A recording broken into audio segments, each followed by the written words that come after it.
Right, hi there. We're talking to Scott Felton today, and this is part of our interview series of discussions. Scott's like third in that series. Yeah, I heard of Scott around for quite some years and emailed him several years ago. I've been on his email list and had a few chats about various things, especially in the Welsh, regards to Welsh cases, because that's what Scott's interested in.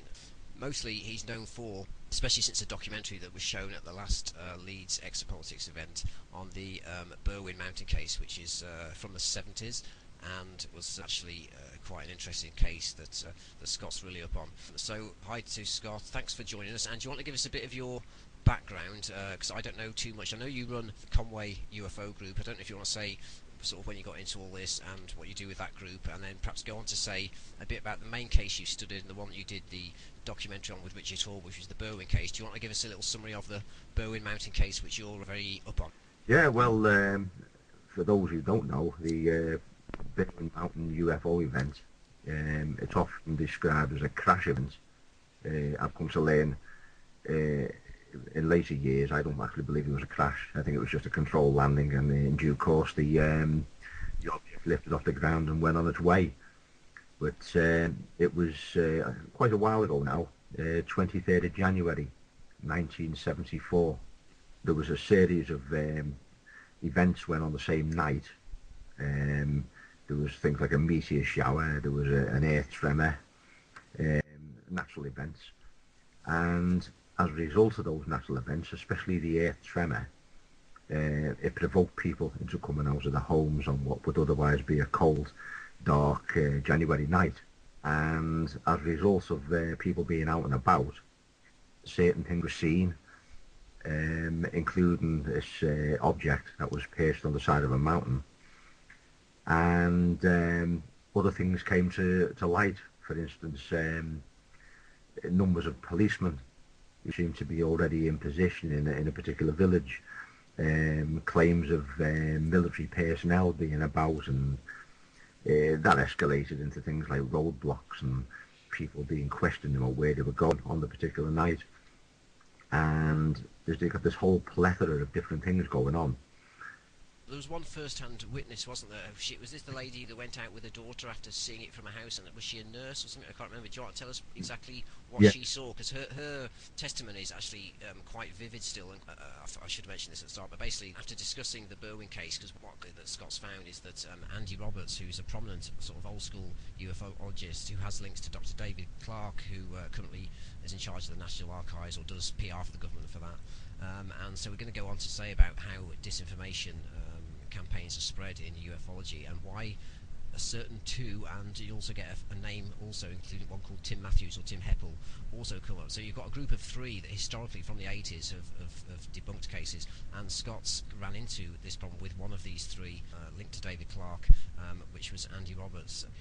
Was I right? Was it a nurse or not? What she saw? Because I thought the way she described it was really quite interesting. Yeah. Well, there was a local district nurse, Pat Evans, her name is. She's still very much alive, and she still lives in the area. She actually came across the object perched on the side of a mountain, and it was pure, I would say, coincidence that she came across it. But I ultimately found that it was actually because of police incompetence that she actually came across it, because they were obviously involved in trying to stop people moving about, and as a consequence of their own lives, she ended up in a place where she shouldn't have been and came across it. But that's another story. But that was Pat Evans. She was the local district nurse, and she had two daughters who were trained in first aid. And on that particular night, it was just a normal night. No one would have thought anything about it, except that just after 8:30 there was an earth tremor. And the earth tremor took place. It was quite a powerful one for North Wales, and all over the affected area. And the affected area was like went out into England as far as Manchester, 60-mile radius. People came out of the houses in various villages around the Berywn Mountain range, which is a range of hills about 10 miles long, runs roughly north to south. And people in one particular village, Llandrillo, they saw lights on the mountain. Couple that with the idea of this earthquake, and there was also an explosion sound reported amongst the rumblings. And when they came out of the houses in Llandrillo, they saw lights on the side of the mountain, and quickly concluded that, in fact, they thought a plane had crashed. Now, this was on one mountain in a particular part of the range. In the next village, which was 3 miles away, Llanderfel, Pat Evans is the nurse. That's where she lived. She also suffered the effects of the earthquake, the earth tremor, and this was about 20 to 9. She spent the next sort of 3/4 of an hour trying to ring the police because all the phone lines were jammed, and eventually just before 9:30 got through to the police in headquarters at Cumbrian Bay up on the coast. Now, by then they'd already organised a major incident log because they thought it was a crash in one part of the range, and she said who she was and what her status was, and she offered her assistance. Now, by 9:10, a good 15 minutes before she even spoke to the police had already authorised local officers, and who turned out actually to be drafted-in policemen. They were already in position to go up and look for this suspected plane crash. How do you know how many hours after that was since Pat Evans saw the actual craft on this what was the side of a hill, if I remember? Yeah, that was just before 10 p.m. She spoke to the police just about 9:30. Right. The police already knew where they thought a suspected plane crash had happened, and they thought casualties. They accepted her offer of medical assistance, bearing in mind this was a major incident log was opened, and they thought it could have been casualties in a possible quite a large plane crash. However, everything the police did was very, very peculiar because it defied all logic about how you would deal with a major incident of that sort of magnitude, even though they did open a major incident log. And the strange thing was, they accepted her offer of help, but they didn't tell her where to go to. Right. So she took a particular road over the mountain range, which turned out to be 5 miles from where the police were searching, and came across this big object on the side of the hill, about a mile off the road she was on. And of course she stopped sort of in amazement. She had the 2 daughters where they were witnesses. The debunkers have actually always made it look like it was her in the car on her own. They very rarely mentioned the daughters, basically to try and dilute testimony. In fact, there were 3 witnesses, herself, 2 daughters. She watched her for a while, drove on, turned round, came back and watched her for a bit longer. That took her to about 10:15, and then she saw small lights zigzagging towards the object. Now she thought that whatever it was on the mountain. She didn't think it was a plane crash because it was just like this consistent moon-shaped glow, but it was changing colour, orange, yellows, sort of red, that type thing. She didn't know what it was, but when she saw these little lights zigzagging towards her, she thought it was some sort of rescue party or, the authorities. So she couldn't do anything because it was a mile across country anyway, treacherous country. So she just basically about turned and went home. And from her point of view, nothing really happened until the next day. There's some conjecture over that now because there are rumours that she received some sort of payments to change her story at a later date. But at the time, she saw this, her daughter saw it, and they could do nothing about it. So they actually went home, and that was the end of it, as far as they were concerned. But that didn't last long because they got caught up in all this UFO stuff within 24 hours.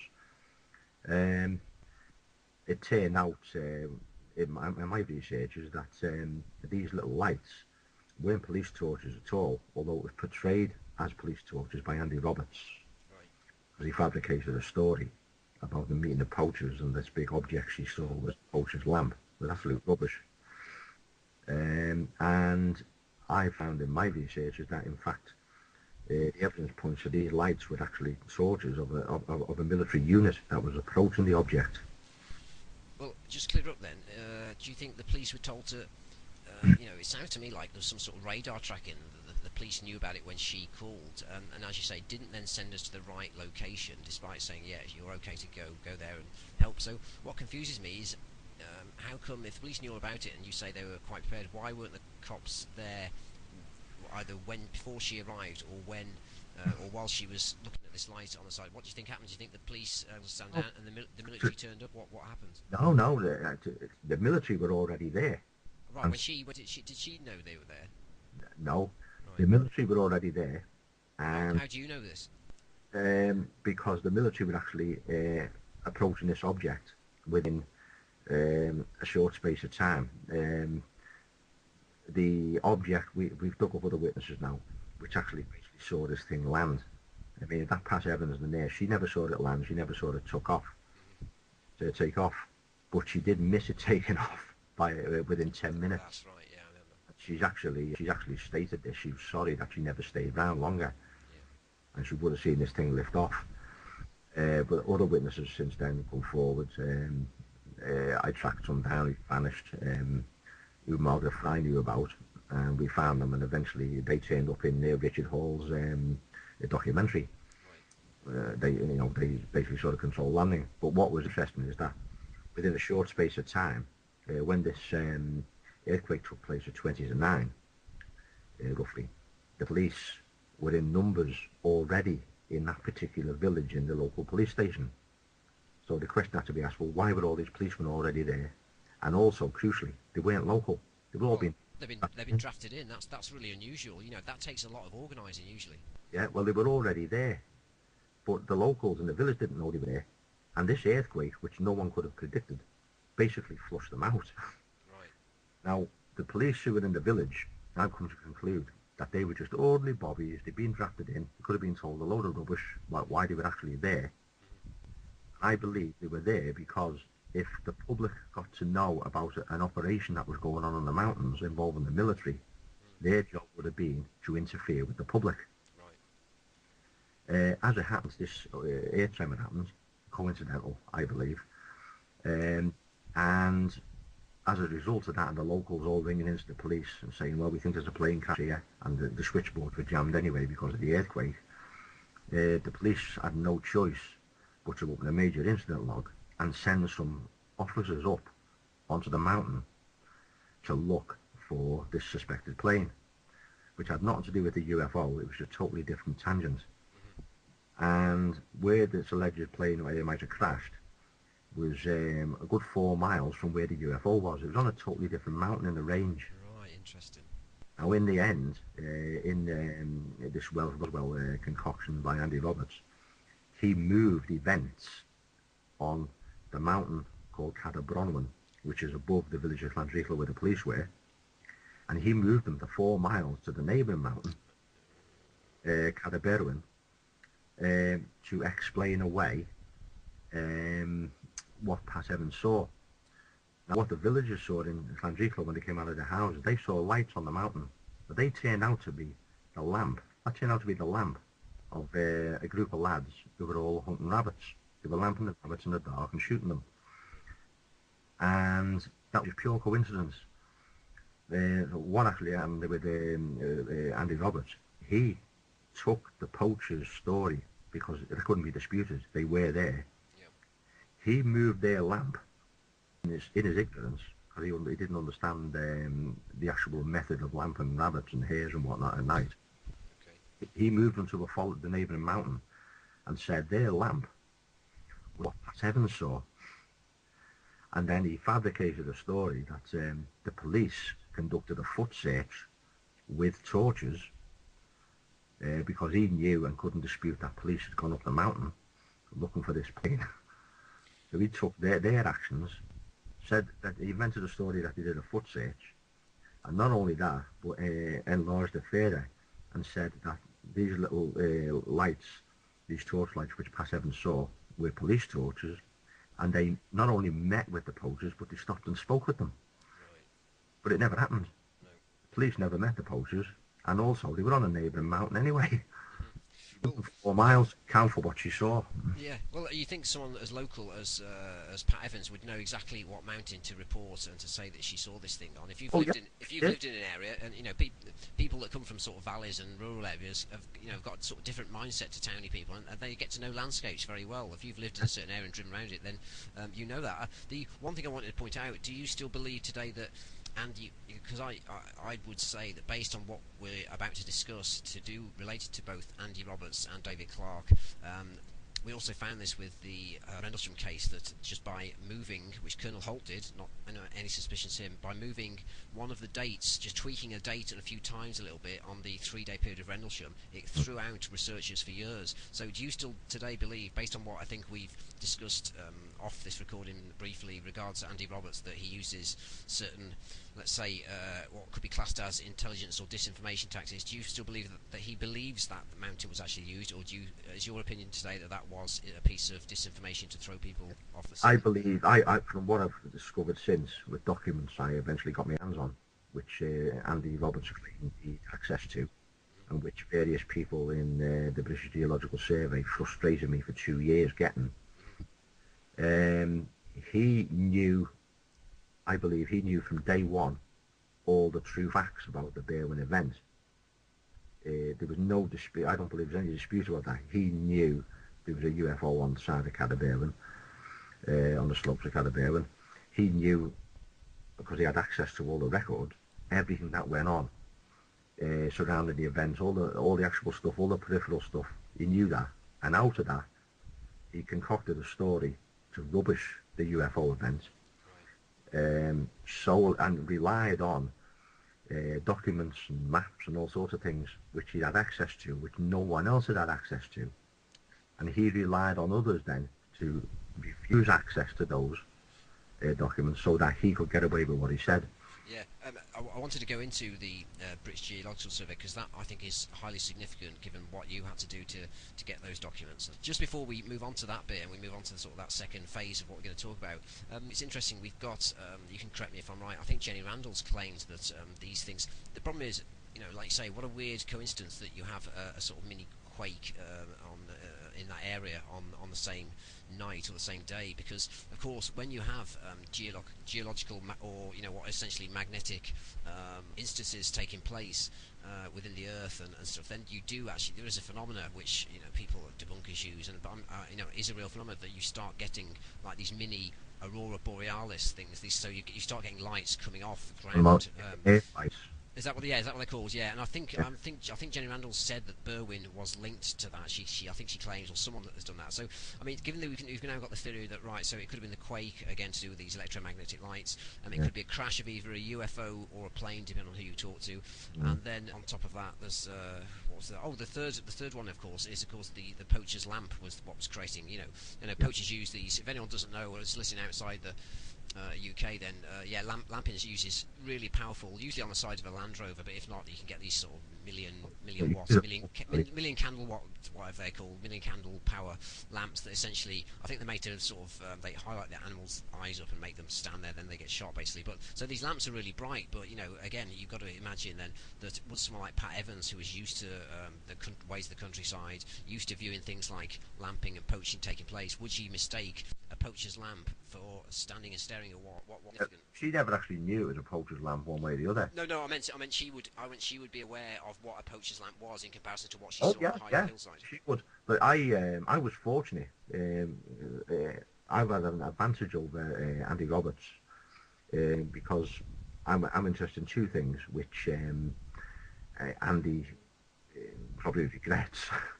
One, I've always been interested in the native languages of the British Isles, and Welsh is my particular forte in Welsh language. Now, it's very important to note that at the time, in '74, and it's still the case today, the vast majority of people in this particular area, their first language is Welsh. They sleep, eat, dream, everything they do is in Welsh as the first language. They're all bilingual, but they all speak English more or less perfectly, but everything they do is through the medium of Welsh. And more so in 1974. All the villages there, they didn't suffer then like they do now with influxes of incomers from England, for instance, and it changed the statistics of the numbers of people who speak Welsh in the villages. But they all discussed the Berywn events, if you like, through their own language. And when they were interviewed by people like Jenny Randles, who did visit the area on at least one occasion, I know she was on with a Geiger counter at one point,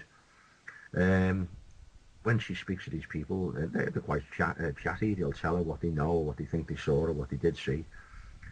But it's never as graphic in English as it is in their own language. That makes total sense. Yeah, because they're more confident when they're speaking about it, you see. They can communicate better. So things are lost in translation. And of course, when the authorities got involved with things like mopping up bits of information that might be fair to everything, they always did it looking for things that were in English. And as a consequence, they've never actually mopped up anything that's in Welsh. You know, the locals still talk about things and about things in the event, but through Welsh, and we've never actually tried to crush any belief in the Berywn in Welsh as they have done in English. You know, I mean, Andy Roberts is incapable of rubbing the locals in their own language. He has to do it in English, and he doesn't have the effect he thinks he does. With Jenny Randles, she visited the area with a Geiger counter. Now, she actually searched the area where a plane was suspected of crashing. She doesn't appear to have gone anywhere near the mountain where Andy Roberts moved events to.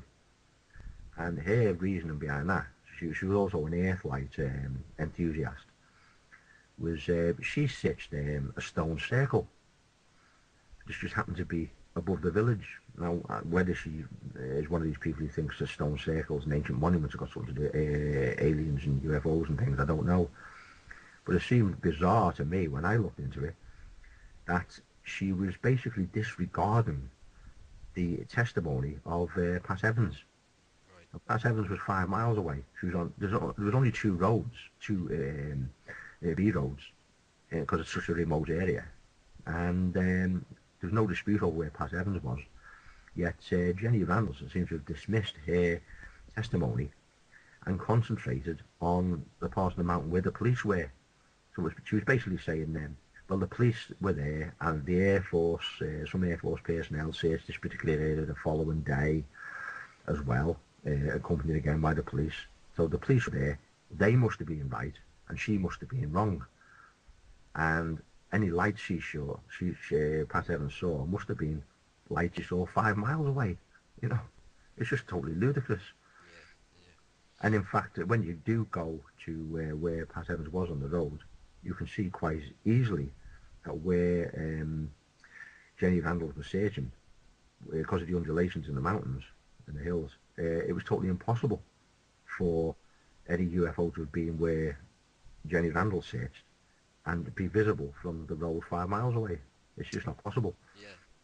And it's interesting, of course, that or recently, in comparison to her other work, that Jenny Randles has now written, I think, a total of 2 books, with one of which with just David Clarke, I think, and one with David Clarke and Roberts, who we're sort of discussing as part of this. So it just seems strange that's. Well, you have to remember, because Jenny Randles was promoted the idea of a UFO event for years against Roberts and Clarke, who were at Berywn, you mean? Yeah, but she basically she was saying that the locals were mistaken. There was an event, but it was an earthlight event. Right. Again, what she actually did was the claimed epicenter of the earth tremor was about 5,000 meters below the town of Bala, but that was actually the best part of 10 miles. 8 to 10 miles away from Bala, where this UFO event and where Jenny Randles was searching. So what she was trying to say was, although the epicenter was 8 to 10 miles away, the earthlights just conveniently happened to pop up on the mountain where there was a UFO seen. She conveniently forgets, and has conveniently forgotten, how far away the epicenter actually was. Right. You probably know a bit about this because you applied to. I think you said that you had read or spoken to Andy Roberts about him claiming to have certain documents that you then found out were from the British Geological Survey, who were obviously investigating this issue on a geological sort of quake level. And then do you want to tell us what happened that when you heard that Andy Roberts had got these, and he claimed that no one else had got them? So of course that got you all back up a bit, and you decided to have a go using basic, requests, or I don't know whether it's freedom of information or whatever document requests from the BGS. Do you want to just give us a couple of minutes on what happened with regards to you trying to get those documents to get more clarification on that whole incident with regards to what they'd found out about the possibility of it being a quake? Yeah, well, if you go online and search Berywn UFO events, 101 different sources will come up, all emanating back to Andy Roberts.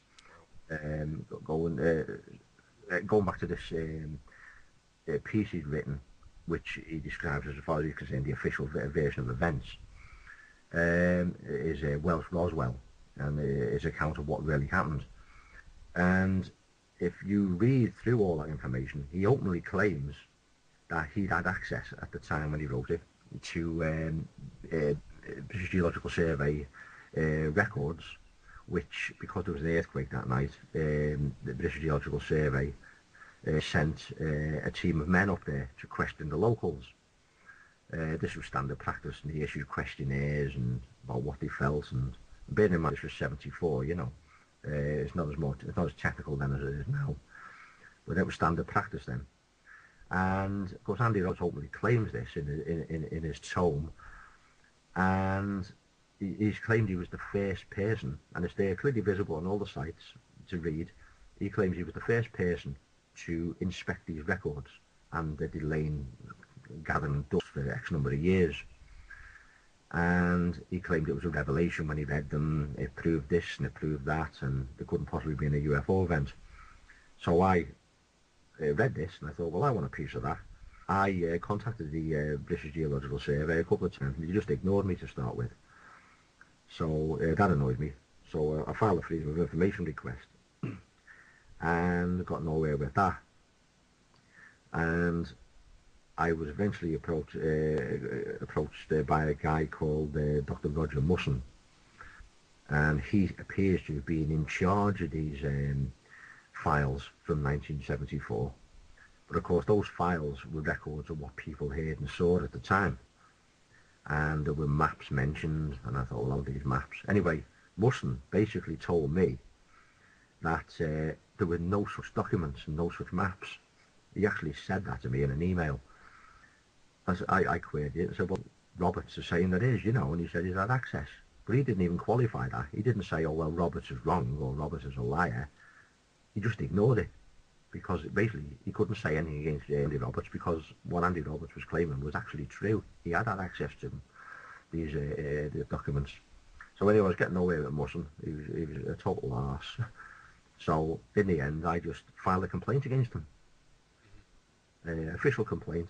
That he'd been obstructing me, he was lying, and of course I was able to produce what Andy Roberts had claimed in my defence, and saying, well, look, this guy's claiming these records exist, and this guy who's waiting for you says it isn't.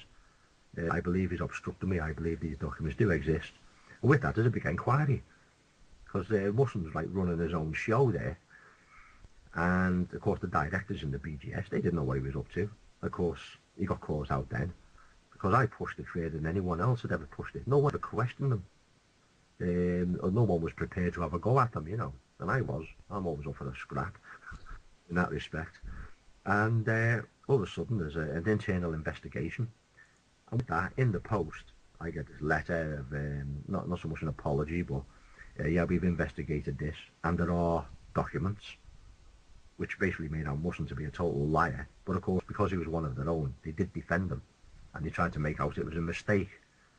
And I hadn't made myself clear about what I wanted, which was totally ludicrous. I'd approached them several times, and it was held out. And I even provided them with a photocopy of the page of Roberts' write-up, which actually mentioned this particular documents. So there couldn't have been any dispute over the clarity of the request. And eventually, these documents turned up. And of course, what Andy Roberts claimed to be a revelation was a revelation to me, because it clearly showed such things as where these poachers were with their lamp, where the anomalous object was, the UFO, where Pat Evans was, and he'd had access to all this information, and basically just moved things around, and moved events at point A to point B, ignored point C, just to create a debunking picture. Why did the British Geological Survey have documents based, if they were just there to study the Earth, the geological issues, why would they have information on positions of poachers and that sort of thing? Well, they were witnesses to the event. Oh, were they working there at the time then? Yeah, they were actually on the mountains. Right. I thought they were using some equipment at some university and were doing it all from that or something. They were actually on the mountain poaching. Right. They were on the mountain at 8 o'clock in the evening. Now, another mistake Andy Roberts made is that in the 70s, these lamps were crude affairs made out of car headlamps and heavy car batteries, and they had a battery drain of less than an hour if you were conservative with the juice. And Andy, in his total ignorance, forgot this. So they're flashing their lamp round at 20 to 9 when the earth tremor struck. People come out the house and see the lamp, and tied it in with a rumbling sound, an explosion sound, and assumed they were the lights off a plane that had crashed into the mountain. But they were actually on the mountain when the earth tremor struck. So they were prime targets for the British Geological Survey for questionnaires, and they were sort of questioned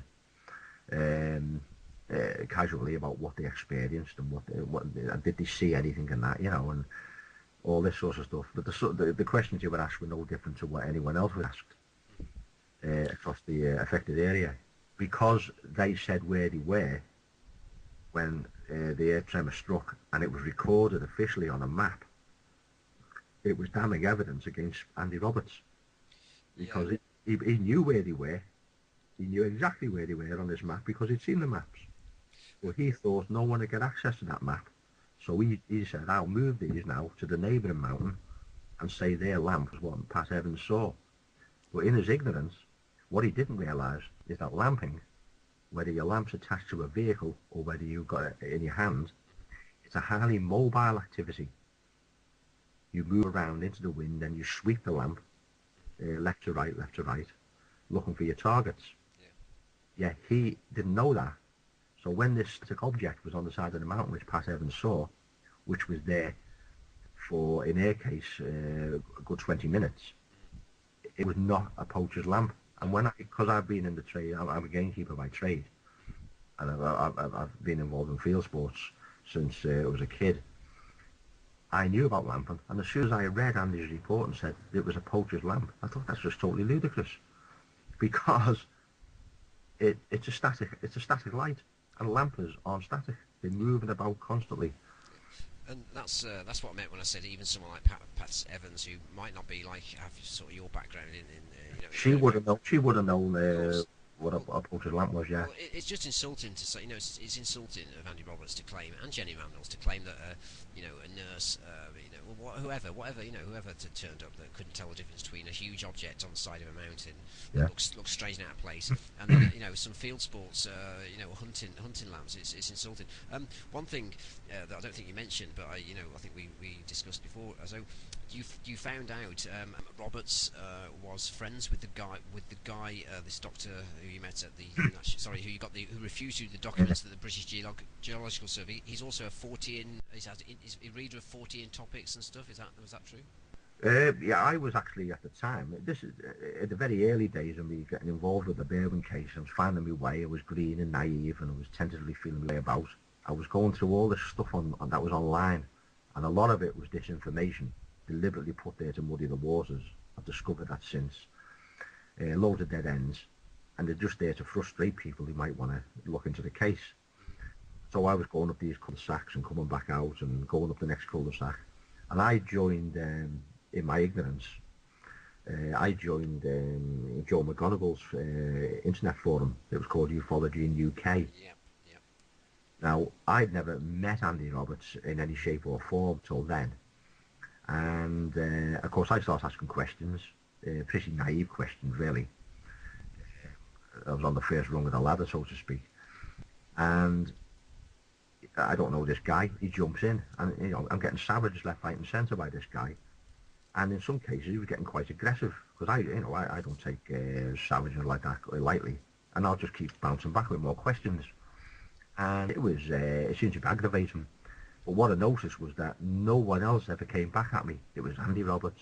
Any question about the Berywn, no one came back except Andy Roberts, and he seemed to have an answer for everything. And that got me suspicious, because I'd already read his debunking piece, and I knew that a lot of the facts in it, before I even had proof, a lot of the facts were just ludicrous, you know, like the poacher's lamp.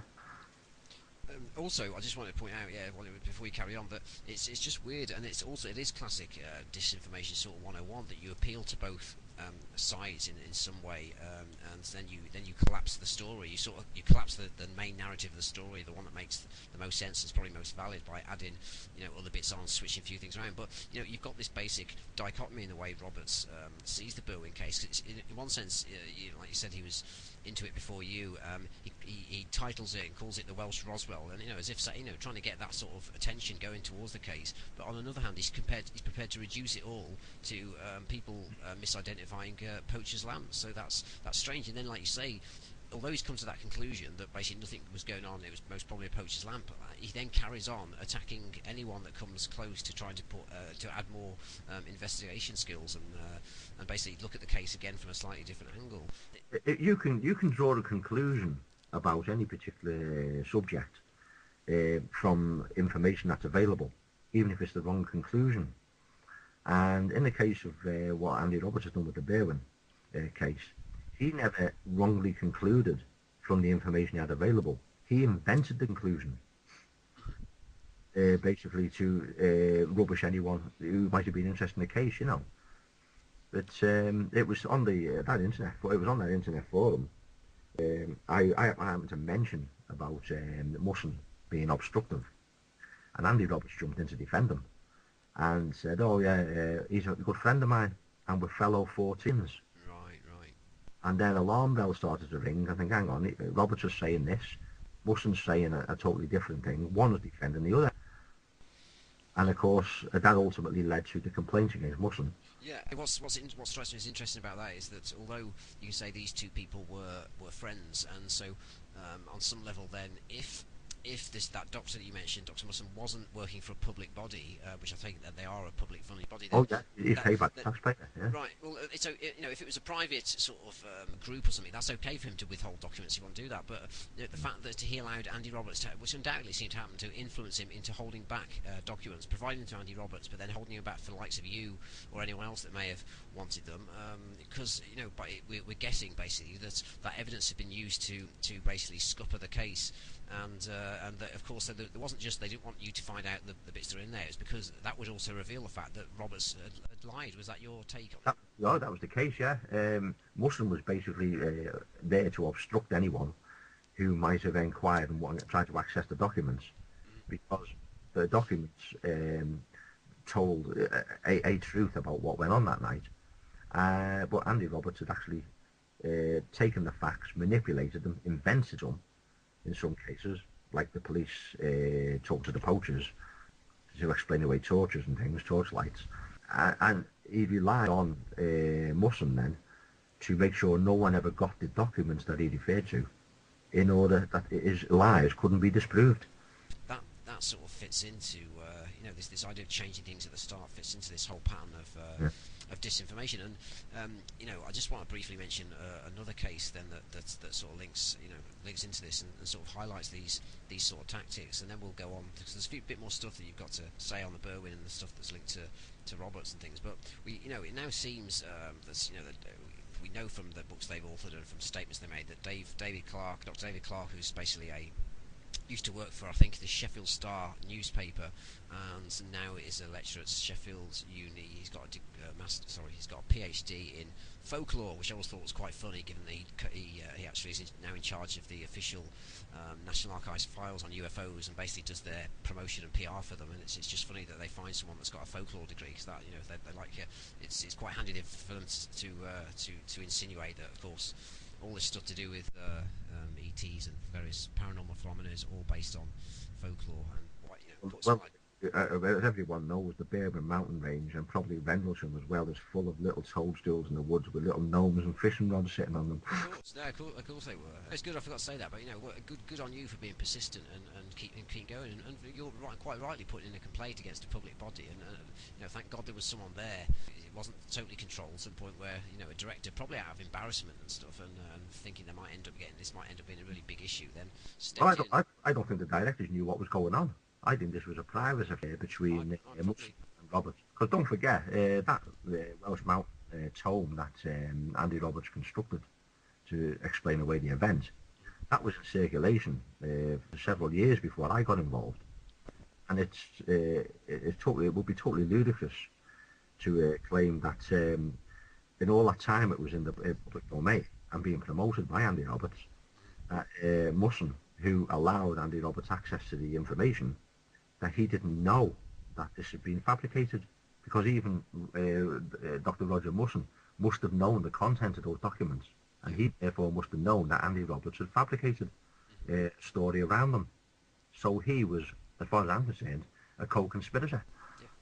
Yeah, and again, they're in a professional capacity. That makes it all the more important that this stuff gets sort of found out, and someone like you persists to try and make sure that those sort of private arrangements don't go on. But all I want to point out for anyone listening that thinks, that might have just been a general, an agreement between two people, and there was nothing really much more to it. Then bear in mind that what I said about the whole Rendlesham Forest and many other UFO cases or alleged UFO cases that then have sort of just simple things. If you're there, from what I've seen over the years, if you're there at the start of an incident and you get hold, as Andy Roberts did, of documents which reveal perhaps more fully what probably went on than anyone's seen so far, then not only will you try and obstruct people then getting that information, but you will then duplicate that information, but you'll then put your own framework on it, twist a few things. You only need to change a date, a few hours here and there, make a light on the side of the mountain, then focus the police and everything else, and make it seem like it was a poacher's lamp. And these little changes then have a life of their own. You see the way the internet works, especially, and that works. It worked before the internet as well. That these stories then propagate themselves. I wanted to point out if people think that was just just a one-off example, very rarely do we hear about confirmed cases of disinformation agents, as it's commonly known on the internet, or what I probably prefer to call, if they could be proven that way, are state assets. That's a proper political term for these. These are people that essentially either some branch of the government or the MOD pays in some way to either inform on people or to obfuscate data and twist stories. And we have one, a magazine that ran, it's called War with the Universe, was a special issue, but it was run by a guy called Larry O'Hara, who wrote a magazine that's been around for ages, pre-internet days, which is called Notes from the Borderland. And they basically did two huge articles on how ufology in the UK had been infiltrated. No one's done any stuff like this, and we actually find out when we look at that an ex-National Front member called Tim Heppel, later changed, because all the hassle after that, changed his name to Matthews, basically moved from the National Front. At some point then must have come across police or Ministry of Defence, government, whatever it was, and then he slowly moves his way into ufology, and the data against him, he also in the 80s and 90s, more in the 90s, started to infiltrate green anarchist groups and things like that. So a classic example of a state asset. And again, why move people from these areas, from the National Front, and then from infiltrating green and anarchist movements into then ufology? What was it about that the government in the 90s was interested in having someone there present that could then actually act on their behalf in certain ways? So if anyone wants to look him up, there's articles on the Ex-Politics UK website. If you generally have a look around Tim Heppel or Tim Matthews, and you'll find information about him and some of the stuff that he actually got up to. But the point that links in with Scott's case is, of course, Andy Roberts. Most people will be aware of David Clarke. Well, Roberts, I think Scott will agree, seems to be like David Clarke's poodle or sidekick, and it's basically sent out to do certain things, and Clarke seems to be the one that gets the bits of information for state size, let's say, and then Roberts goes out and does the odd thing, whether it's attacking people on the internet that he seems to be very efficient at, or actually doing things more in personal, writing books that cover things in a certain way. But I wanted to just briefly mention a case, and then we'll go back to Scott for some feedback if anything links up to his case. I was going to list some points of what counts as sort of disinformation and these classic state actors, but there's a guy called Max Burns that basically looked into the Sheffield Triangle incident, which basically, I'm not going to go into it too much. All that was that there was the Sheffield case involved a black triangle. It was around the time the flaps in Britain and Belgium of these flying triangle, which presumed to be military. Some said to be ET, but presumably mostly the smaller ones, certainly perhaps military technology. And following or chasing, whether in a support mode or actually chasing for some other reason, was what I think was a Hurricane jet fighter, which was then seen by several witnesses to crash, to the point where a witness was seen covered in, I presume pilot was seen covered in sort of diesel petrol fumes, lost in the vicinity of where this plane was thought to have gone down. And now, probably because this involved the military, Clark jumped straight on this, and Max Burns has had a huge problem with this. That's basically involved. He started to get in touch with David Clark. He was in touch with both him and Roberts, but in the process, again, you can find all this story online. And Max also gave a talk at the recent Ex-Politics. Hello. Hi, David. We got cut off there. No, that my router just popped out, and so that everything went off, and then I'll just get rid of that. Where was I? I don't know where it cut off, but You just said he'd been found with some covering fuel, and right. he started having problems after he'd reported this plane possibly chasing a triangle. All right, I'll do the Max Burns thing, because then I think what it will make people see is then what happens with you and Roberts is like a drop in the ocean, really. And if you know any more bits that after that, if you want to bring them back in, but it's the case against Clark. When you read again, when I reread Max's stuff, it's just phenomenal. But no wonder I was really pissed off with David Clark at a certain point. Remember, but let's carry on. So basically, a witness that then eventually seemed to get under a lot of pressure from the likes of David Clark, Andy Roberts, with this guy Tim Heppel, who was also still involved. He didn't disappear. He then moved into doing his whole talks on sort of Nazi technology and Nazi discs, which will. So you've got this group of three with Roberts, David Clark, and this Tim Heppel, who used to do the conferences.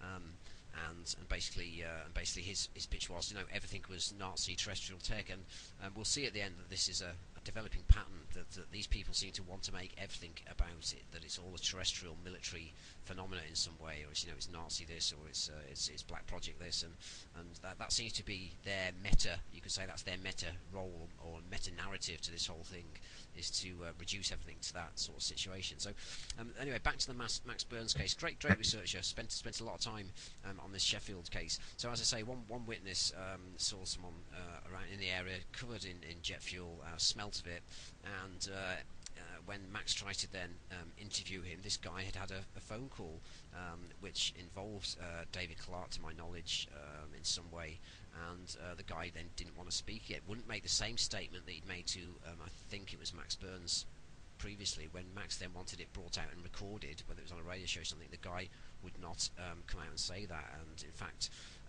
Nick Pope also waded in, thanks to David Clark contacting him, and Nick Pope was saying it's ludicrous that a pilot would be walking away from his crash site. He'd stay there for the rescue mission, because of course Nick's got this MOD knowledge. Well, there are several cases when that wouldn't happen. If your plane was in tatters, or as may well have happened, we think, in that area, then there's many peat bogs around there. It's possible that many things have been lost, huge items have been lost in those. So don't know, but Max Burns became a victim probably because he took on a case that involved a Hurricane plane. Governments were very paranoid about these black triangles, because of course the vast majority of them didn't know what these flying triangles that were going in the 90s were flying all over, certainly lots in Britain, lots in Scotland, lots in Britain, and of course Belgium as well, and other areas. So if they were terrestrial technology or derived from ET, whatever they were, then I think the governments around the world were very keen on keeping this hushed up, despite the fact that someone was flying these above our heads, and there's lots of footage around of those. So Max was severely targeted. At the time he was sort of a rave DJ and stuff, but he was essentially stopped, and he's told me about this firsthand. I asked him about this situation. he was stopped, his car was searched, and he went back to the footwell to find lots of a certain rave drug all over the footwell of the car. And after they'd taken all the people out of the car that he was in, and the police then took them back. And Max claims that these ecstasy tablets were then all over the footwell of the car. And as he said to me, who drives around, with an illegal drug all over, spread over the footwell of your car? Well, it just doesn't happen. Seems a very honest guy to me. So if he said there's something fishy about it, then I believe him. But that wasn't the end of his hassle. He ended up doing a 30-month trial for that particular incident, and I think that linked with one of his first talks on this issue. It's literally like a few days or weeks later after one of his first talks on this incident. But in addition to that, he tried to maintain contact with both Clark and Roberts to an extent, and he had nothing but hassle from them. David Clark he used to go and visit him in the Sheffield Star offices, and he said David Clark often came back really angry. He used to go out of the room, come back even more angry that Max was still going on about this issue. And if you're a rational person and you think a case is not what it's meant to be, and someone's saying, oh well, it is this, and then David Clark assumes, well, it's not, he's more of a skeptic, then you don't get angry about those situations. You just, most people that have got different opinions just actually go, they sort of go with it and go, right, well, obviously we've got different opinions on what actually went down here. Well, you've got to ask yourself, why is David Clark disappearing, then coming back and being more angry and taking what Max claims were staged arguments with him over this Sheffield Triangle incident. But get this, in addition to this, we've got no link, I don't think, between Clark or Roberts and the actual the drugs raid that Max underwent while he was researching the initial stages of the Flying Triangle. But we do then have a situation where a local council was said to have got in touch with David Clark to ask the whereabouts of Max. They want to know for council tax reasons, allegedly. This was all confirmed by a fax which David Clark showed to someone, that David Clark then gave the full data that Max had just dropped of his new location, and David Clark then faxed back the full details, without even asking Max. The new details of his address and phone number he then passed on to the council. Max was then arrested again. Again, also unusual. Many people, whether it's the poll tax, the old poll tax, or what then shifted into the council tax, many people are either didn't pay that probably around that time, or were in arrears with it, or whatever. And he would also, I believe, faced a prison sentence again for that. He was certainly arrested and held for a while. And David Clark admitted that he sent this fax back. None of his business, but he's happy to send faxes back with people's information on it. The Sheffield incident was also investigated by the News of the World, and Max was visited by the News of the World, and they were going to do a full couple of pages on this incident, and Max was going to give the main bit of evidence. And during the interview, somehow David Clark had been told or had found out. Max claims he never told a soul. The interview was arranged within 2 days. 2 days later, he was there with this News of the World reporter. A phone call goes while perhaps he was in the News of the World offices. I'll have to check. Perhaps he'd gone down to London. But the phone goes. The journalist disappears, comes back, and he finds out that David Clark had been on the phone, basically, essentially slagging off Max and his research tactics. And guess what? That full page spread, 2-page spread, never went out after that in the News of the World, because Dave Clark had made sure that this journalist knew that Max was a good-for-nothing druggy type, and his research was off the wall and of no use. So Dave Clark doing that. There are several other instances as well, where Dave Clark, one particular one, with regard the base where these Hurricane aircraft that were chasing these triangles supposedly took off from, that Max had been and spoken to one of the lady who was the PR woman at the base, and anyway, then Clark then writes in a report that Max had never been to the base, and that was supported by this woman. So the PR woman, I presume was maybe a military officer, I don't know, also denied Max having ever turned up, even though he'd got documents saying he'd been there, and a recorded telephone conversation of the conversations with this woman.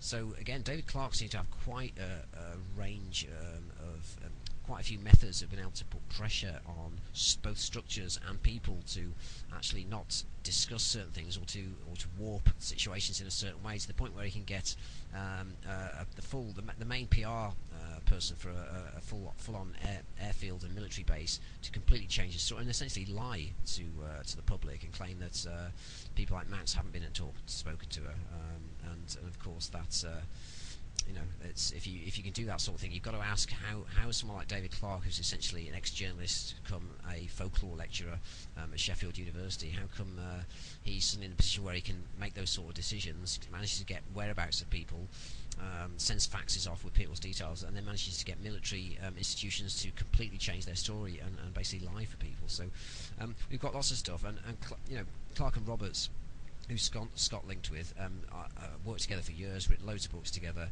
and you know, you've got the case. The one thing I want to mention also with God, Andy Roberts, is of course he's weighed in numerous ones. We could probably find endless cases where he's weighed in and claimed that people were hallucinating. One of the big things with Andy Roberts, interestingly, given that they essentially him and Clarke essentially made sure Max got a criminal record for this whatever happens in the drug situation, but Roberts himself has also got a drugs conviction from 1976, which he was very careful about making sure didn't get out until Larry O'Hara and Max did the work and basically confronted him with this, and then he admitted this, that he was also he had a 3-month suspended sentence in 1976 for possession of amphetamine and cannabis, I think, and he's got an interest in this whole. I don't judge anyone on their drug intake. I think if you can operate as a normal, friendly, social person, and you get your work you want to get done, and you're not out causing problems. I don't have a problem with what anyone does and puts into their body, but it's just interesting. It seems that someone with Andy Roberts' background, who's also written a book called Albion Dreaming, all about the influence of psychedelic substances on Britain, written a sort of book on that angle, is prepared to use the drugs issues. He's also prepared to use the issues of hallucinations. Again, this whole insinuation that someone is schizophrenic or on drugs, or can't perceive reality properly. There's it's a clever word, use of hallucination. That's one of Roberts's favourite words, and one as Scott will know, because every time it comes up with Roberts or Clarke, I get annoyed. The one case I got annoyed at was because it destroyed his life. Was Alan Godfrey, who's the Todmorden police officer whose panda car essentially had a Crafts land in front of it. The guy was then abducted, but Roberts essentially wrote, basically told that the guy was hallucinating, had the audacity to claim that this serving police officer, who was literally 20-30 feet away from a UFO that actually burnt the tarmac underneath it, that he was actually seeing a double-decker bus, and that a police officer in the middle of the night could mistake this huge double-decker bus for a UFO, and that he was basically being deluded. So you've got this strange tactic. You've got Clarke there basically staging arguments with people, and you've got Andy Roberts saying, well, no, most of these people that see this sort of thing are hallucinating, and numerous other tactics. Based on that, based on those little snippets to do with Max's case with the Sheffield Triangle, which again was quite a big issue, probably a bit bigger than the Berywn one on the level of military, but not on mystery. We got Roberts and Clarke involved on that, and then this little guy called Tim Heppel, who seems to be doing a vast amount of stuff. We haven't got enough time to go into all his stuff, Tim Heppel's, but a program could be done on him alone. Did you have any other run-ins with Andy Roberts, or have you come across Dave Clarke in the time between you doing the research on Berywn and, say, when we've seen Clarke pop up at the National Archives? I've never ever had any run-in or communication with David Clarke. He's always been in the background. Mm-hmm. I've always had this, for the last couple of years, I've had this idea that somehow Dave Clarke is the intellectual, if you like, and he's perceived as such because of his PhD, and he's got this position of authority now, seemingly in the National Archives. It gives him the impression of importance. I don't know anything about Andy Roberts' academic background, if there is it. But whenever I've brought up the Berywn, it's always been Andy Roberts who's had a pop at me, if you like. No one else, no other person who's involved in debunking UFOs has ever had a go at me. It's been, it seems like the Berywn case is the sole remit of Andy Roberts. But I just always got the impression, because the two of them do together, you just get the impression like David Clarke is like Andy Roberts' boss or his superior in some way. Yeah. They work together, but one supplies the bullets in the background, and the little man goes out and shoots them, I get that impression that. Yeah. With regards to the Berywn case, it seems that it was certainly with the Sheffield's Triangle case. Then they just wanted to completely destroy that altogether. I think it's interesting that the fact it contained a flying triangle and then contained a terrestrial plane that was supposedly chasing or supporting this, that would create a huge amount of problems for them, more than a straight sort of UFO case would, which they can perhaps debunk in numerous ways. When you've got a military aircraft chasing an actual anti-gravity, obviously a fast-moving, highly efficient, unusual back then anti-gravity crafts, then you've got a real quandary for sort of the MOD and the government to deal with. What do you think of what we said that basically these, it seems that right from Tim Matthews, who began hammering this whole thing to the point actually where he became an advisor on Jeff Rense's show in the late 90s. If you go back into Jeff Rense's big show, that's huge for anyone that doesn't know. That's a really huge second to coast in the USA. And Tim Heppel became the Nazi expert on that, on how the Nazis had brought the UFO issue was essentially a Nazi-based project. Do you think about that we've got Tim Heppels with that then we've got this, any sort of issue that these crafts may be anything more than a hallucination, or are certainly implying that there's nothing actually that strange about them, and they're probably actually either mis-sightings or they're perhaps some sort of military phenomena. Do you think that seems to be... What was your take on the Berywn Mountain case with regards to that? I mean, what's your intuition about what it was about, and do you think maybe if it was ET or something else that went on, do you think the reason why Roberts has been told or has made it his job to come after you to such an extent was because your research was certainly... You seem to have unmuddled the research, so you did really well in making these very confused things that seem to have been instigated mostly by Andy Roberts, who got the British Geographical Survey reports ahead of time and managed to swap all these things around. What's your impression of what the case was actually about, and do you think that was Andy Roberts' goal with that? Well, first of all, I'd say that these guys would stop at nothing. The remissers to bury cases and muddle them up and deter investigation. So they would stop at nothing if the backs were against the wall to achieve that end. In the case of the Berywn, I obviously believe a craft of extraterrestrial origin came down on the mountain. It was actually UFO people themselves who invented the crash scenario. I think we were just being a bit overzealous. Yeah. And you'll find that those who were against the idea of a UFO being on the mountain, i.e. Andy, he'll actually say there was no crash, but in fact there wasn't a crash, but there was a UFO. I believe that the reason the military personnel were already in place and the reason police were already there, now Andy must know this, is because the UFO was the only way they could have been lying in wait for it was that it was actually coming down regularly. And I dug up some evidence that suggested that from people who claimed they'd seen things in the days and weeks running up to this event. Now I believe Andy Roberts knows this, but he's just chosen never actually to say anything about it because it would undermine his attack on the subject. But the only way the military and the police could have all been possible a big operation, even if they were not necessarily knew about each other, was that they were waiting for that UFO to come down.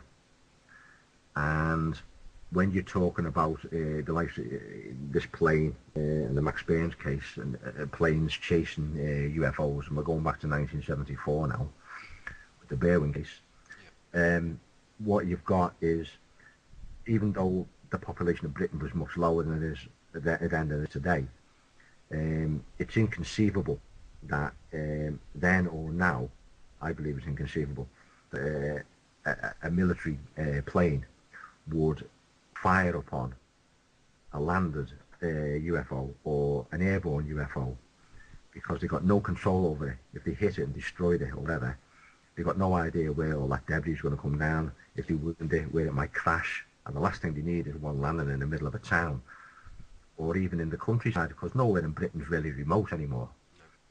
And as every day goes by and the population grows and urban areas expand, there's less and less they can lie how to explain something away. So in the case of those lights that were approaching the UFO, which Andy tried to pass off as police torches in that fabrication, I believe that those military personnel would have been doing something anyway. They would have been studying it or whatever. But I believe their remit was not to engage it, but to basically frighten it off, to get it to move, because they had no control over it.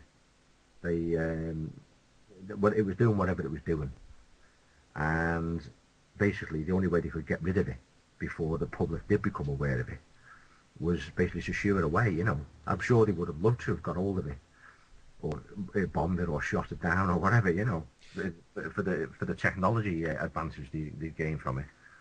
But I was going to say that, yeah, it was about, you know, that all these different governments or transnational groups around the globe have basically got hold of downed crafts technology and have sort of reverse engineered this and that. So, but you know, in that case, who saw the, just going back to the, you know, going back to the Berywn case, who saw the craft actually take off? So, and then did that fit in with the timeline? Obviously, it did. The torches were seen that you think were then probably military, because you'd worked out the police were elsewhere. The craft obviously took off on its own sort of volition, but who actually saw it? Given the nurse had then left and returned back home, then who actually saw the craft take off?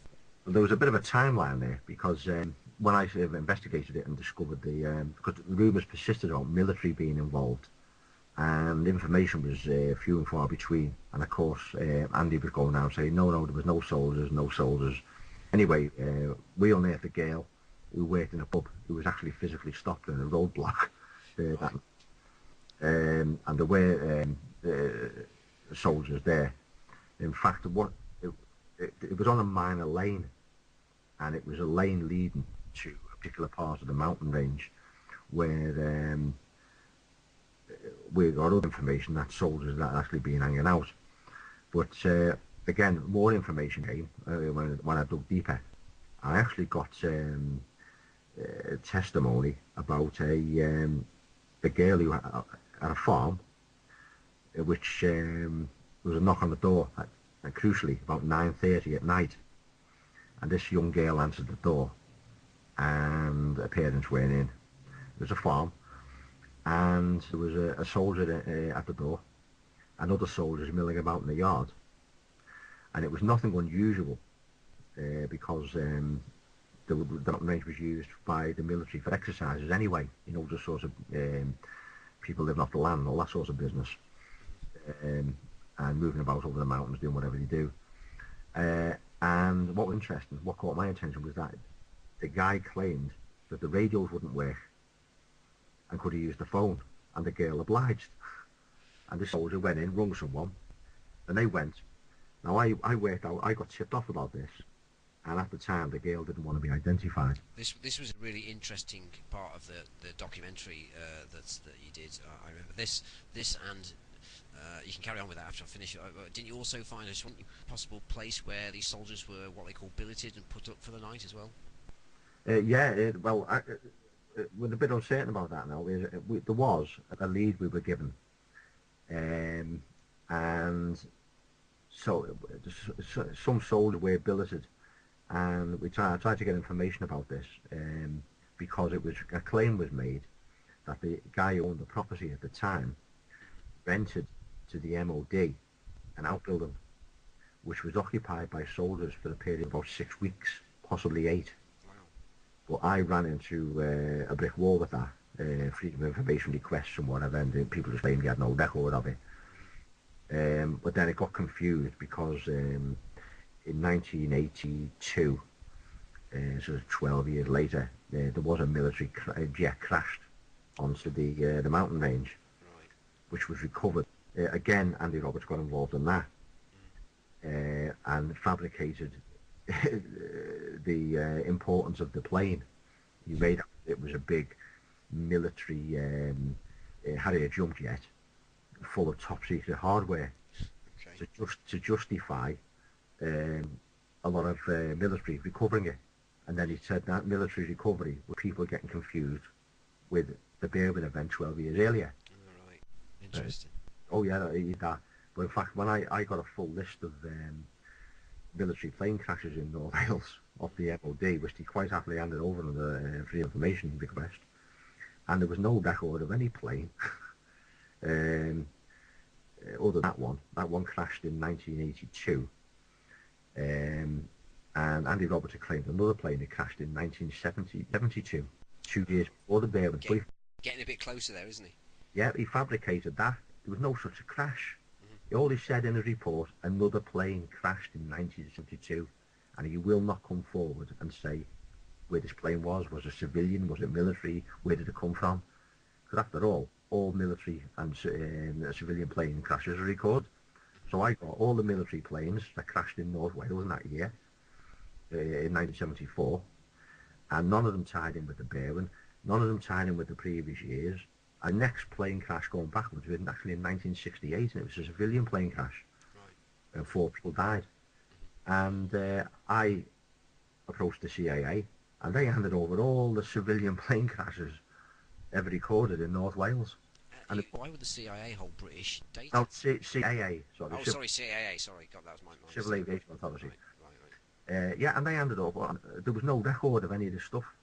And when the military got back in touch with me, the MOD, about they sent me the full crash details of this plane in 1982. It turned out it didn't even have a black box flight recorder in it. It was a trainer plane. It was a heap. It was a shed. With a solo pilot in it, a trainee pilot. Oh my God. And he lost his way and crashed the plane. And Andy Roberts took that, enhanced it, because it took him a week to recover it, bit by bit. So they cut up, used a helicopter, and they did have an armed guard around to stop ghouls going there and pinching pieces of it and all this sort of business. Well, it took them a day to find it, because they didn't even know where the guy was. All they just did was search the flight path. Eventually he found his wreck. Students. Andy Roberts said it was a Harrier jump jet laden with top secret hardware, and this is all in his write-up. Anyone can read it. It's all there. And that justified the military presence. And then the locals, thinking back, got that military presence in 82 mixed up with events in 74 to debunk the presence of soldiers. I wouldn't put that past Andy Roberts at all now. Knowing in 74, these soldiers turned up in this girl's yard. That was roughly 9:30, the girl claims. So we assumed that they're possibly on the way, doing whatever they were doing. Now I thought it was strange that the radios wouldn't work. The plural was used, radios. So I thought, well, hang on, if one radio goes wrong, that's fair enough. But if more than one, that's unusual. So I assumed, because I didn't know who this woman was to start with, that in fact these radios were perhaps being interfered with by the presence of a UFO. So I thought, well, we know roughly where the UFO was, because Pat Evans testified where she saw it. And then it was a simple matter of doing a bit of cross-referencing, and I discovered the actual farm where this girl lived. And it turned out it was true. And then we walked it, and 20 minutes later, uphill, takes you to the spot where the UFO was, which ties in with the arrival time of Pat Evans discovering the UFO just before 10 o'clock. Excellent. And seeing the torches going towards it. Right. Well, I believe that they were very, very close to this UFO, very, very close. Talking about, just a couple of 100 yards, exposed on the side of a mountain. And this thing, as Richard Hall worked out, it could have been, I think it was about 35 metres across. Big glow. So these guys were really close. And I believe whatever they were doing in 74 was very limited. And I actually believe they were there to shoo it away. They knew it had been coming down. They mounted an operation against it. But also, interestingly, on that night, there was a bolloid meteor shower. A regular one. Happens every year. Now, I believe that they chose the 23rd of January 1974 because that was the night of the meteor display. So if there was a cock-up and anyone rumbled them, you blame the meteors. You've lost me there. Who are you saying tried to coincide what with the meteor shower? No, on that same night, there was an earthquake, yeah? There was also a meteor shower that night, a regular annual meteor shower. Yeah. And I believe that the military knew this UFO was coming down for days, if not weeks before. Right. That's why they're all in place. But hang on, why would they know that if it was an ET craft? If it was one of their own and they were doing some sort of cordoned off test flight or something, then that would indeed make sense, and it would make total sense that they would try and coincide it with something like that. But yeah, well, everyone always wondered how if it was shot down or it crashed or whatever, how could the military know in order to be there that would crash at that particular point? Well, of course it didn't. I discovered people who'd seen UFOs in the run up to that particular night, and that to me suggested that in fact this thing was coming down regularly. The authorities knew about it, and they chose that night to intercept it because there was a meteor shower, and if anything went wrong they could blame the meteors. As it happens, a member of the public, Pat Evans, did see what was going on, and of course if you look in Roberts' information, he uses the fact, oh well, there was a meteor shower that night, and all the witnesses all around, miles and miles around, who claimed they saw things in the sky, all they saw were meteors. And in fact could very well have seen an extraterrestrial craft. There's some evidence that it was around for some time before the event when it was discovered. There is some evidence that suggests that possibly the same craft was still hanging around up to 3 weeks later. That's purely because there was an old guy, he's still alive, a retired gamekeeper, and he used to keep weather reports for the Met Office in those days. He used to keep daily records of the weather in a particular place where he lived. Apparently people did this all over the country and send them the reports, and it helped them, the more primitive days, to build up weather forecasts. We kept all these records, and he made a very interesting thing. This guy was on the way to the pub to play darts, and he turned up in the local papers with this information. He was on his way to play darts about 3 weeks after the Berywn event. Him and two mates were with him, the two witnesses, and what was crucial is they walked into this UFO. They described it as a squat rugby ball, just hanging there in the sky, lit up. But the guy, this is in 1974 now, he had the common sense to include it as an entry in his diary. Right. So that was crucial evidence. It wasn't something he just made up and said, oh, well, I remember some time ago I saw this. He actually had physically as an entry, and he described it, what he saw. And it was just amazing coincidence that it was just the other side of the very same mountain on what it was allegedly landed on, that he saw it 3 weeks later. We're not saying it's the same craft, but it could have been the same craft. But to me, it suggested it was still hanging around, and that tied in with the fact that it was also hanging around in the run-up to the Berywn event. Now, I also tied that in possibly with the fact that people around the world claim they could see UFOs before, during, and just after major sort of events like earthquakes, volcanic eruptions, tsunamis, all this sort of business. Yeah. So I'm thinking to myself, by some remarkable coincidence, there was an air tremor which was large on a Welsh scale that night, and in the run-up to it, and hanging around just after it, was this UFO. And I'm thinking to myself, did this UFO have something to do with the earthquake? Whatever was occupying the UFO, did it know an air tremor was coming? And therefore, it derives some value from it, That's a really interesting thing as well, because you use the evidence that you can find where legitimate, let's say, off-world, or whatever, however you want to frame it, crafts seem to turn up at times when volcanoes are going off and earthquakes and all sorts of things. There's something going on with, like you say, it could be energy, or is it interest in how the Earth functions, or is it because they're there to watch what might be a potential disaster? That happens an awful lot. I think we should, just to clear up then, are there any to try and work out perhaps what this might be, are there any military bases near to Berywn? I'm sure you checked that. And also, has it been known historically? I'm sure, because Margaret Fry, as you said, who's written a lot of stuff, comes from that area and has written a lot of stuff to do with the whole UFO issue. Are there any bases near the Berywn incident? And is it known for sort of paranormal activity prior to the 70s? Well, people have always claimed mysterious goings on, not necessarily UFO sense, but all these mountains have the local customs and folklore, and strange things happen and ghostly shadows and all this sort of business. But as regards military bases, the nearest ones are actually just over the English border in Shropshire. There's Tern Hill and things like that.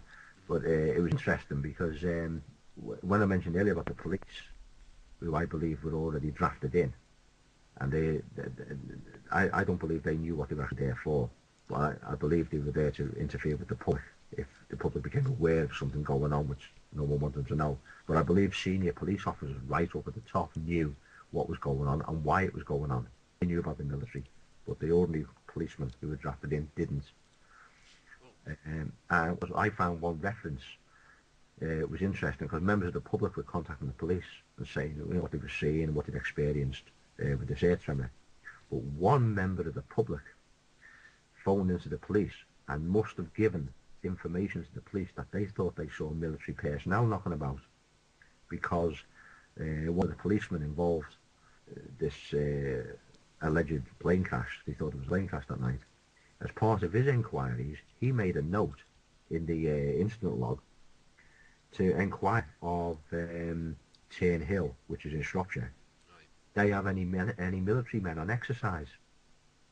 And that clearly suggested that some member of the public had phoned in and had seen soldiers. They weren't meant to be seen, but a member of the public had seen soldiers and reported this to the police. And of course, the police on the ground, they didn't really know what was going on. So this guy made a genuine inquiry to the military, saying, have you got any soldiers on exercise? Thinking this event had something to do with them, you know.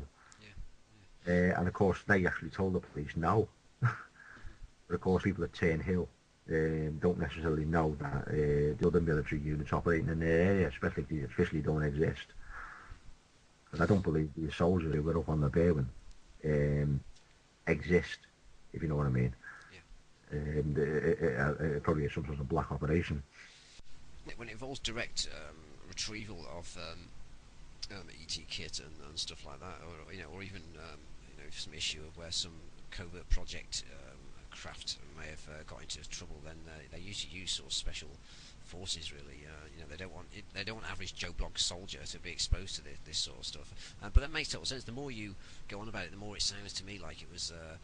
They were pretty fast at it sounds like they knew about this, and like you say, they'd for the civilian side of things in the town, they'd got that under control with the police. They got this ring with the military, and maybe some. It's unusual also for a soldier to be, this soldier that was dressed up and not that you traced and that knocked on someone's door. Unusual for one, unless they're special forces, for one soldier to be on their own. The soldiers work in they hardly like to get split up really, and they tend to work. That soldier who knocked on the door, I did mention it earlier, I think. He spoke to the girl, but there were other soldiers in the yard behind him. Watching the documentary, I thought he'd walk down on his own. No. I think it was portrayed in the documentary like that. But in fact, there were several soldiers, but only one spoke to the girl, and he was the one who used the telephone. Yeah. But it seemed to already been up on the hill, and radios didn't work, so they had to speak to someone. So they came back down, spoke to someone on the phone, and then they went back up, and that was their lights that were seen approaching the UFO. Oh yeah, they were ready. But for years, people wondered why. Well, how could they possibly know? And of course, when I dug up witnesses saying they'd seen UFOs in the run-up to it, I thought, well, hang on, maybe that's the way they did know it was coming, because it was a regular event. So on this particular night, they were waiting for it, and it showed up. From that, the whole thing you described about the case, actually on the day, the night that it took place, for a sort of smallish Welsh town, then there was a huge amount going on, and that sort of seems to me then to be mirrored by the fact that you then get people like Clark and Roberts being so determined to make sure that this case, like you say, all the results return Andy Roberts' name on the internet when you look this up, to make sure that they retain control of the narrative of this situation. Even 20, 30, 40 years later, they're still sort of they're still at it. Well, I have the opinion, and I think we can all be rest assured on this, to the point that when you get people like Andy Roberts and David Clark and others going to such lengths about particular cases, and in the case of Max Burns with the plane crash, you could be pretty well certain that out of all the cases that people report, many of which perhaps aren't really UFO cases, but genuine mistaken identities, you can bet your life that the ones they pay most attention to and go out of the way and spend money on trying to debunk our genuine cases. I couldn't agree with you more, and that's the point I was making when I said that with regards to David Clark, when Max used to visit him in the Sheffield Star paper at the offices, and that he kept coming back and having these staged arguments with him, and very much the way that Roberts has been with you on the internet, and sort of having a go at your evidence, and claiming that this case has been completely sewn up by only himself, and I totally agree, and I think a lot of people are a bit slow. That, to me, that's a really obvious point about the way disinformation works. That it also works that the most attention they give to something, if something was just a simple case that it could be brushed off really easily as something, then you don't get people clinging to these narratives and saying, well, this is exactly what's happening, and getting angry about it. It doesn't happen. They just right, you just move on and do something else. So I think a lot of people miss that, where there's this overzealous response from these state structures. I'm a great believer. This is me personally. I'm a great believer that no matter how technologically advanced these things are, wherever they come from, when they invade these days near Earth space, and when they invade our atmosphere, and then when they over in the airspace, when they enter the airspace of individual sovereign states, despite our technology, I think the authorities on Earth know every time these things turn up. It doesn't matter how smart they are, they know. So when people make claims they see UFOs, if it doesn't tie in with what they know, then I think they just assume that people don't really see a UFO. They've seen something that they've mistaken for a UFO, My contention has been, since spending right from 1999 onwards, looking at the supposed chemtrail phenomenon that I believe has absolutely nothing whatsoever to do with global warming. And my research is that one of the functions of chemtrails, probably linked to something like some electromagnetic system, HARP essentially, with chemtrails, essentially makes electromagnetic plasma in the air. That's essentially what it does. This then becomes a 3D mapping situation, where then with appropriate technology you can then look at a 3D map of both the ground and the sky above it, and you can literally have this cross section of, at an instant moment's notice, literally in the whole coverage, where they've got these chemtrails which are global, then you can get this pattern of what's going on in the skies. So my contention is that chemtrails have nothing to do with global warming, or exactly what you said, that this is a shared US, British, European technology. That's why these planes are allowed to fly anywhere they want around the globe, and no one bats an eyelid, and no one is saying anything about it, because I think the UFO issue is that important for what we count as, quote, our security, that the military, as you say, know exactly when these things are turning up. That the moment they drop into this plasma-like soup that's created by these barium and aluminium particles that are turned into this plasma, that they get these full indicators of when, no matter how small these objects are, they know when they are. It's actually a great labour-saving and even perhaps a money-saving device for the authorities. 1 million people a day report UFOs all over the world, Yeah. Of course, there aren't 1 million UFOs, and that would tie up resources if these sources are looking at each individual claim.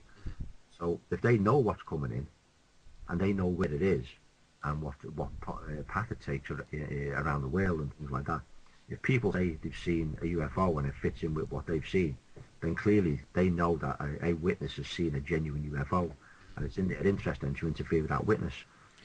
Of course, people who say, oh, I saw a UFO today and it flew across the sky, and the authorities get wind of it, and then they say, oh, there was nothing there. They just say it's mistaken identity, and they don't have to waste the resources. You just ignore that person and concentrate the resources and the effort on those who do genuinely see, because they're the problem. People who see things that are genuine. That's another really astute point that you just made.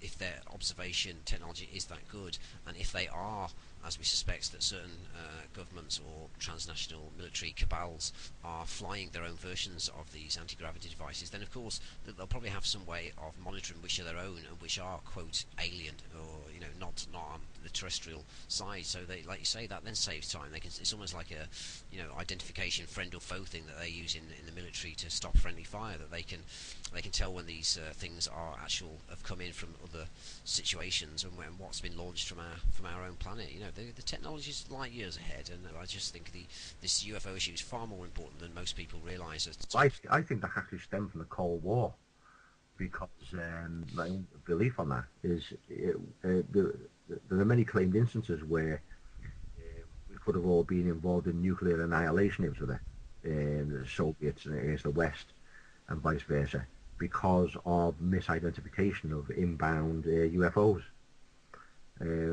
People thinking, oh, it's an ICBM coming in, type thing, and we're very close to pushing a button against, say, the Soviet Union, when the Soviet Union hadn't actually done anything.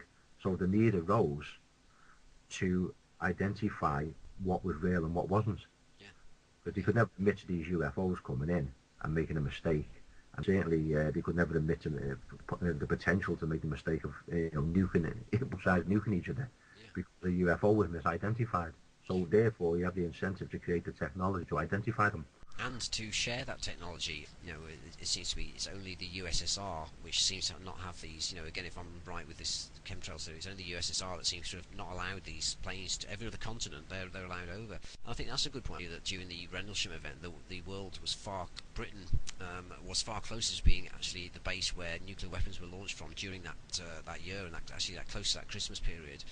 Interesting again that an supposed ET event happened there at Rendlesham, because apparently that was one of the closest we came to actually launching these things. So by 1998, 99, we were then spraying this aluminium stuff everywhere and getting this bullshit concept that it's all to protect the Earth from global warming. Well, I'm sorry, I don't buy. I think corporations and the various governments are quite happy to trash the planet. I don't think they're going to be too arsed about global warming. I'm going to finish here. Thanks for coming on. That was a really good chat, and I think if anyone wants to look into what Scott found out about the Berywn case, because he really done well in taking that case apart, given what we found out, that primarily Andy Roberts and probably several other people that we may not know that have did the water to a degree and really made it quite a mess in the usual way that disinformation assets tend to do that, and Scott's done a really good job at dealing with that.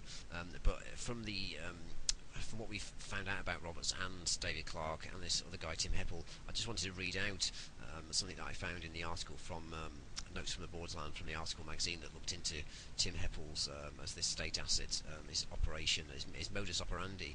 They list 10 points here. I'll just run through them quickly. You could probably apply these when you look into what happened to Andy Roberts, both with the Berywn case and many others, and with David Clarke and what he did with the Flying Triangles incident and many other cases. Then you'll get these and probably other ones that you can think of. So apart from this list for the modus operandi of essentially a disinformation asset for the state or the military, number one, urging others to undertake illegal activities. Obviously, that compromises people and in various ways. Number two, immunity from the law for the person that's obviously in charge of the situation as the state asset. I like this one, address list kleptomania, which I thought was quite funny, because again, notice that David Clarke, the moment he got Max Burns' new address, then it just so happens that he sent a fax off with all his details, private details, to the council, who then got the police to come and arrest him because he was being naughty and looking at these Flying Triangle incidents. Number four, setting up a transient dummy groups and publications. Number five, trying to induce others to publish compromising information. Number six, disrupting groups. We see lots of that. Rapid changes of allegiance. Utter disregard for truth or loyalty to everyone. We're at number 9 now. Pulling stunts when under suspicion. Pathological addiction to violence. Well, I think it seems that Dave Clarke's got a pretty foul temper. And I've got number 11 here. Support from powerful allies. And there's probably many more we could add to that. But you've heard from what Scott said about his run-ins with Andy Roberts, that he ticks a few of those boxes, and when you look into David Clarke, so does he. I don't know if you want to add anything else, Scott. That's been great. If there's anything else you want to add about the case, what you do now? Are you still chasing up the Berywn thing, or have you moved on to other stuff? Still chasing the Berywn. People keep saying things like, "Well, why don't you write a book?" But one of the things about that is the day I finish writing and the day it's published, something new will crop up and the book's suddenly out of date. It's one of those things. It's a really dynamic thing, And well, I think has Andy Roberts done a book on the Counties Bound? Did he do? Yeah, he's published various things. He rushed a small book was out for publication just before the UFO Matrix mag last January, I think it was February, published an article which I did, and head to head with Andy. He knew what I was going to write, and I did what he was going to write, but he already put his bog standard stuff in anyway. because he was so confident that I had nothing to say, you know. And that put his nose out of joint. But he wrote a small book on the Berywn, but he still ran and was telling people this is the definitive answer to the Berywn mystery, you know. And there's nothing definitive about it at all, because stuff's emerging every day. So even if I was wrong at the end of the day, he's still wrong for saying that, because the case isn't proved one way or the other, you know. I know full well, I believe full well, a craft of extraterrestrial origin landed on the side of the Berywn, did whatever it was doing, and it left. It could have been provoked into leaving, but it left somewhat peaceably as well. And there was evidence that some of the surface damage was removed by 4 soldiers and a couple of boxers, probably just evidence of a landing, you know. But I also believe that no matter how good these things are, they never ever clean up the ground as well as you should do when these things land. And I actually, well, I know roughly to within a couple of 100 square meters where this thing was. And I believe that it's possible, and it's something I will go down, a route I will take, it's possible to still extract evidence that will prove such a craft landed, you know. That's my ultimate aim. There's a prominent sort of old school UFOologist who has links to Dr. David Clarke, who currently is in charge of the National Archives, or does PR for the government for that. And so we're going to go on to say about how disinformation campaigns are spread in ufology, and why a certain two, and you also get a name also, including one called Tim Matthews or Tim Heppel, also come up. So you've got a group of 3 that historically from the 80s have debunked cases, and Scott's ran into this problem with one of these 3, linked to David Clarke, which was Andy Roberts. Was I right? Was it a nurse or not? What she saw? Because I thought the way she described it was really quite interesting. Yeah. Well, there was a local district nurse, Pat Evans, her name is. She's still very much alive, and she still lives in the area. She actually came across the object perched on the side of a mountain, and it was pure, I would say, coincidence that she came across it. But I ultimately found that it was actually because of police incompetence that she actually came across it, because they were obviously involved in trying to stop people moving about, and as a consequence of their own lives, she ended up in a place where she shouldn't have been and came across it. But that's another story. But that was Pat Evans. She was the local district nurse, and she had 2 daughters who were trained in first aid. And on that particular night, it was just a normal night. No one would have thought anything about it, except that just after 8:30 there was an air tremor. And the air tremor took place. It was quite a powerful one for North Wales, and all over the affected area. And the affected area was like, went out into England as far as Manchester, 60-mile radius. People came out of the houses in various villages around the Berywn mountain range, which is a range of hills about 10 miles long, runs from north to south. And people in one particular village, Llandrillo, they saw lights on the mountain, coupled that with the idea of this earthquake, and there was also an explosion sound reported amongst the rumblings. And when they came out of the houses in Llandrillo, they saw lights on the side of the mountain, and quickly concluded that in fact they thought a plane had crashed. Now this was on one mountain in a particular part of the range. In the next village, which was 3 miles away, Llanderfel, Pat Evans is the nurse. That's where she lived. She also suffered the effects of the earthquake, the air tremor, and this was about 20 to 9. She spent the next sort of 3/4 of an hour trying to ring the police because all the phone lines were jammed, and eventually just before 9:30 got through to the police in headquarters at Colwyn Bay up on the coast. Now by then they'd already organised a major incident log because they thought it was a crash in one part of the range, and she said who she was and what her status was, and she offered her assistance. Now by 9:10, a good 15 minutes before she even spoke to the police, The police had already authorised local officers, and who turned out actually to be drafted-in policemen who were already in position to go up and look for this suspected plane crash.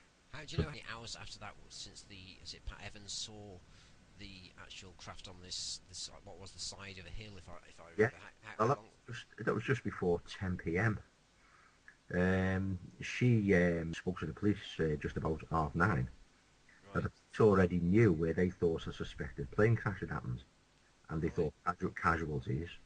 They accepted her offer of medical assistance, bearing in mind this was a major incident log was opened, and they thought, it could have been casualties in a possible quite a large plane crash. However, everything the police did was very, very peculiar, because it defied all logic about how you would deal with a major incident of that sort of magnitude, even though they did open a major incident log. And the strange thing was, they accepted her offer of help, but they didn't tell her where to go to. Right. So she took a particular road over the mountain range, which turned out to be 5 miles from where the police were searching, and came across this big object on the side of the hill, about a mile off the road she was on. And of course she stopped sort of in amazement. She had the 2 daughters with her who were witnesses. The debunkers have actually always made it look like it was her in the car on her own. They very rarely mentioned the daughters, basically to try and dilute her testimony. In fact, there are 3 witnesses, herself and 2 daughters. She watched it for a while, drove on, turned round, came back and watched it for a bit longer. That took her to about 10:15, and then she saw small lights zigzagging towards the object. Now she thought that whatever it was on the mountain. She didn't think it was a plane crash, because it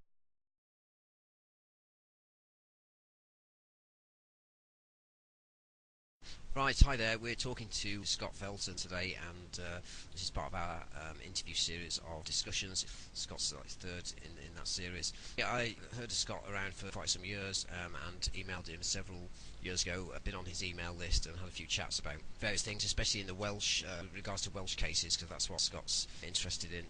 Mostly he's known for, especially since a documentary that was shown at the last Leeds Exopolitics event on the Berywn Mountain case, which is from the 70s, and was actually quite an interesting case that Scott's really up on. So hi to Scott, thanks for joining us, and do you want to give us a bit of your background, because I don't know too much. I know you run Cumbrian UFO group. I don't know if you want to say sort of when you got into all this and what you do with that group, and then perhaps go on to say a bit about the main case you studied and the one that you did the documentary on with Richard Hall, which was the Berywn case. Do you want to give us a little summary of the Berywn Mountain case, which you're very up on?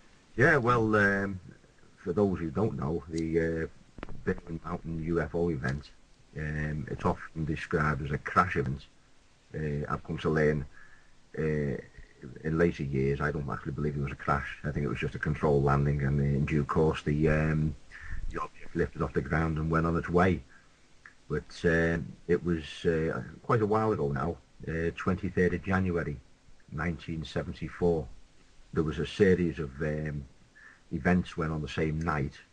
There was things like a meteor shower, there was an earth tremor, natural events, and as a result of those natural events, especially the earth tremor, it provoked people into coming out of their homes on what would otherwise be a cold, dark January night.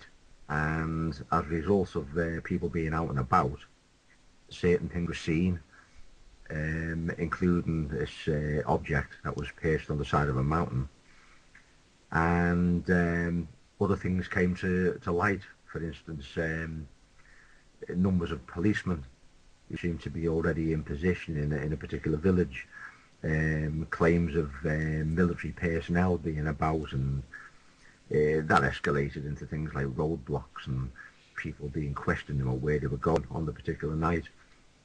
And they've got this whole plethora of different things going on.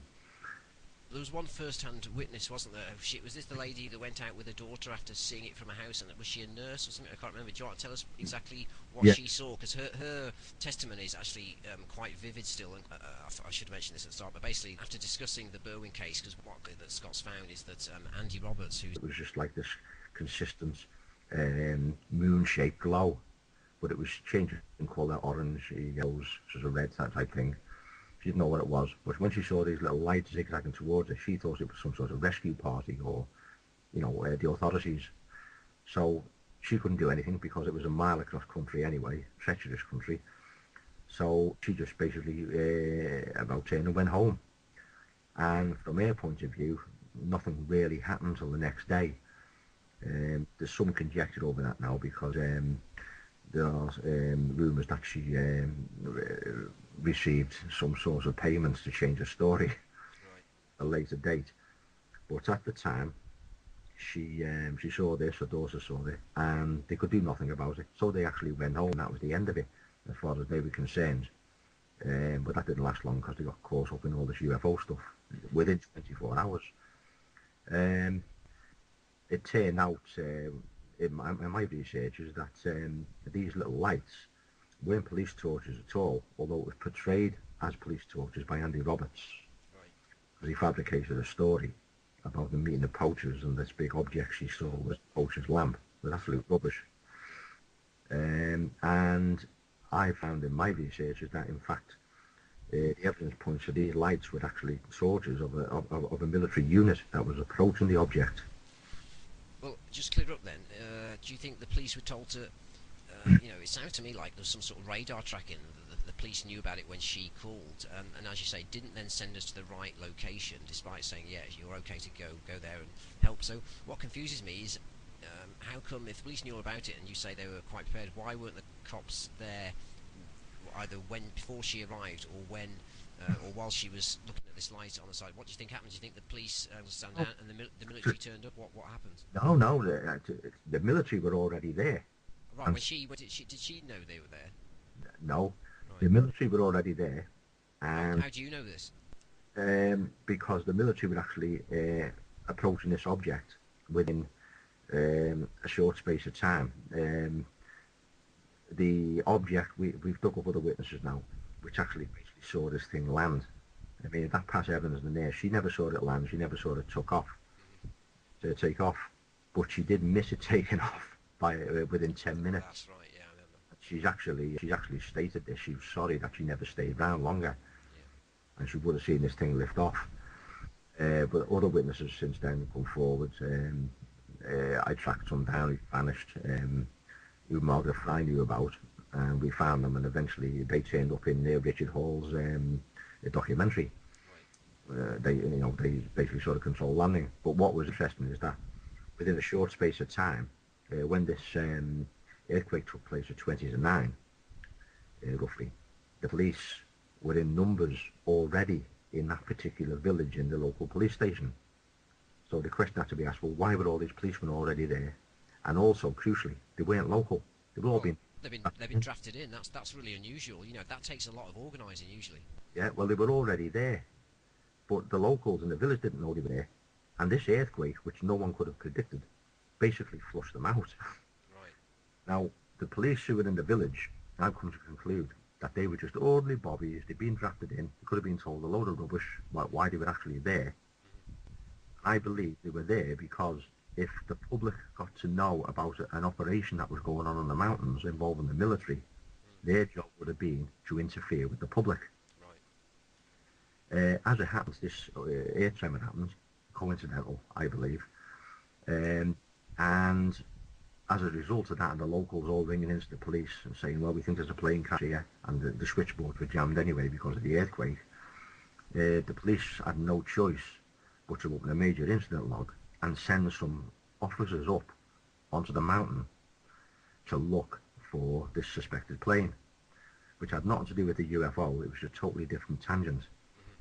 And where this alleged plane might have crashed was a good 4 miles from where the UFO was. It was on a totally different mountain in the range. Right, interesting.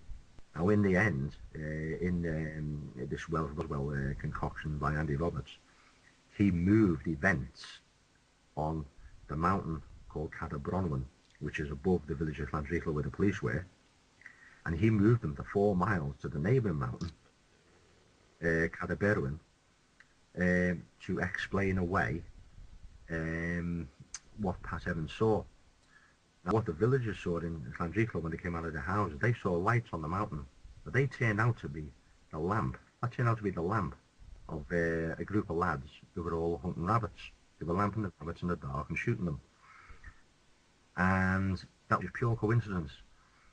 What actually happened with Andy Roberts, he took the poachers' story because it couldn't be disputed. They were there. Yeah. He moved their lamp in his ignorance, because he didn't understand the actual method of lamping rabbits and hares and whatnot at night. Okay. He moved them to the neighbouring mountain and said their lamp